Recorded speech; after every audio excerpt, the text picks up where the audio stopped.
Hello दोस्तों, आज हम प्रिज्मेटिक कंपास के बारे में चर्चा करेंगे। हम देखेंगे प्रिज्मेटिक कंपास सर्वेक्षण जो होता है वो किस तरह से काम करता है और इसमें कौन कौन से उपकरण है वो मुख्य रूप से काम आते हैं। हम देखते हैं कि सबसे पहले ये प्रिज्मेटिक कंपास है, इसके साथ में हम देखेंगे स्पिरिट लेवल है, फीता है जिसको हम टेप बोलते हैं। इसके अलावा एक हमारे पास रेंजिंग रोड होता है जिसको हम ऑब्जेक्ट देखने के लिए काम में लेते हैं। हम देखेंगे कि इसके अलावा एक ट्राइपॉड स्टैंड होता है जो प्रिज्मेटिक कंपास में मुख्य रूप से काम आता है। सबसे पहले हम देखेंगे कि प्रिज्मेटिक जो कंपास है इसको आप थोड़ा सा समझ लीजिए। आप देखोगे कि प्रिज्मेटिक कंपास है, इसमें 0 से लेकर 360 डिग्री तक आपको उल्टी दिशा में दिखाई देते हैं, लेकिन जब हम इसको प्रिज्म जो इसमें लगा हुआ है इसके अंदर से देखेंगे तो ये हमें बिल्कुल सीधा दिखाई देगा।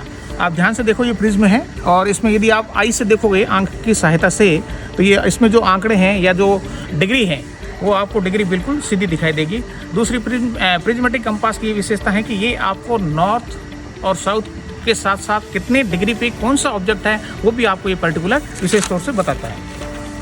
हम देखेंगे कि इस प्रिज्मेटिक कंपास में इसके अलावा एक ये हमारा ऑब्जेक्ट आईवेन है, दृश्य नेत्रफलक है। इसकी सहायता से हमें जो ऑब्जेक्ट वैन है इसमें देखते हुए आगे जो ऑब्जेक्ट हमारा होगा उसको देखना है। और थोड़ा सा हम इसको ध्यान से देखेंगे तो इसके अंदर ये हल्का सा बाल लगा हुआ है, ठीक है। इसको ये घोड़े की पूंछ का बाल होता है जो मुख्य रूप से काम करता है, ये हल्का सा दिखाई देता है आपको। तो सबसे पहले हम क्या करते हैं, इसको लेवलिंग कर लेते हैं, जो स्पिरिट लेवल की सहायता से करते हैं कि हमारा जो प्रिज्म लगा हुआ है वो सही लगा हुआ है या नहीं है। और जो लेवलिंग स्पिरिट लेवल जो होता है ये हमारा, इसके अंदर स्पिरिट भरा हुआ होता है और इसके अंदर एक हल्का सा बुलबुला होता है हवा का, उसकी सहायता से हम इसको देख लेते हैं कि हमारा जो प्रिज्म लगा हुआ है, जो कंपास लगा हुआ वो सही है या नहीं है। इसके बाद में कुछ हमें इसकी सेंटरिंग करनी होती है। तो सेंटरिंग करने के लिए हम लोग पर्टिकुलर क्या करते हैं, हमारे पास में साउल पिन और चिमटा होता है, इसकी सहायता से हम देख लेते हैं कि हमारा इसकी सेंटरिंग क्या रहेगी। सेंटरिंग की सहायता से फिर हम लोग इसमें ये डिसाइड कर लेते हैं कि ये जगह कहाँ पे है। तो ये सेंटरिंग करने के लिए हमारे पास में साउल पिन और ये फॉर्क चिमटा है, इसकी सहायता से हम ये इसको बता देंगे। अब हम क्या करेंगे, सबसे पहले इसको ये जानने की कोशिश करें कि डिग्री का सिस्टम क्या है। इसमें 0 से लेकर 360 डिग्री तक आपको दिखाई पड़ेगा।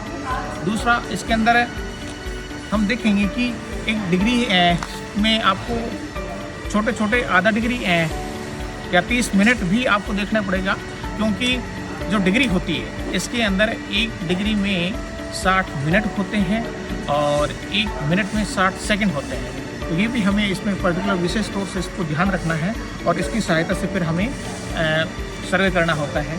जब हम प्रिज्मेटिक कंपास सर्वे की हम बात करें तो इसमें पर्टिकुलर कुछ चीज़ें जो सर्वे में सबसे पहले कुछ विधियाँ हैं उनको हम देखते हैं। पहली विधि जो हमारी होती है वो विकिरण विधि होती है। ये एक स्थान पर खड़े रह के चारों दिशाओं में 8 से 12 ऑब्जेक्ट हमें लेने होते हैं। दूसरी जो इसकी प्रमुख विधि होती है वो होती है प्रतिच्छेदन विधि। प्रतिच्छेदन विधि के अंदर भी हम लोग क्या करते हैं, एक स्थान से दूसरे स्थान पे जाते हैं और अपने ऑब्जेक्ट को देखते हैं, उसकी सहायता से फिर हम आगे बढ़ते जाते हैं और नए से नए जो सर्वे होता है वो कंटिन्यू करते रहते हैं। लगभग कोशिश यही होती है कि किसी पर्टिकुलर छोटे एरिया की सर्वे करने के लिए हमारा ये जो प्रिज्मेटिक कंपास सर्वे है ये काफ़ी महत्वपूर्ण है और इसकी कुछ विशेषताएं हैं जिसको हम मुख्य रूप से इसको बचा के रखना होता है, क्योंकि ये मैग्नेट पे काम करता है, चुंबकीय है, ठीक है। इसमें लगा हुआ होता है जो नॉर्थ और साउथ पोल को बताता है, इसलिए इसके आजू बाजू में लोहे का ऐसा कोई वस्तु, पोल, इलेक्ट्रिक वायर ऐसा कुछ नहीं होने चाहिए जो इसको प्रभावित करते हैं। इन सब का ध्यान रखते हुए आज हम प्रिज्मेटिक कंपास सर्वेक्षण की जो पहली विधि है विकिरण विधि उसका हम अध्ययन करेंगे। तो आज हम इसको आगे कंटिन्यू करते हैं। तब तक के लिए